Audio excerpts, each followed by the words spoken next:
నేను కూడా ఇదే హౌస్లో చాలా బాధపడిన సందర్భం రోజు ఉంది. మెంబర్స్ అందరం ఉన్నాం. నన్ను గురించి నా కుటుంబాన్ని గురించి ఇష్టానుసారంగా మాట్లాడితే కనీసం యాక్షన్ తీసుకోవడానికి నాకు మైక్ ఇవ్వమని అడిగాను. మేము నిరసన తెలియజేసి వెళతామని మైక్ అడిగితే మైక్ ఇవ్వలేదు. ఇవ్వకుండా మీరు చూస్తే మామూలు సంఘటన కాదు.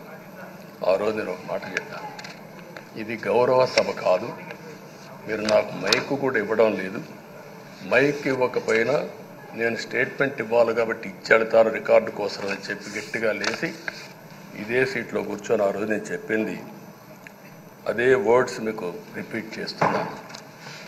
నేను స్టేట్మెంట్ ఇవ్వాలనుకున్నాను, మీరు మైక్ ఇవ్వకుండా చేశారు. అయినా నాకు బాధ లేదు.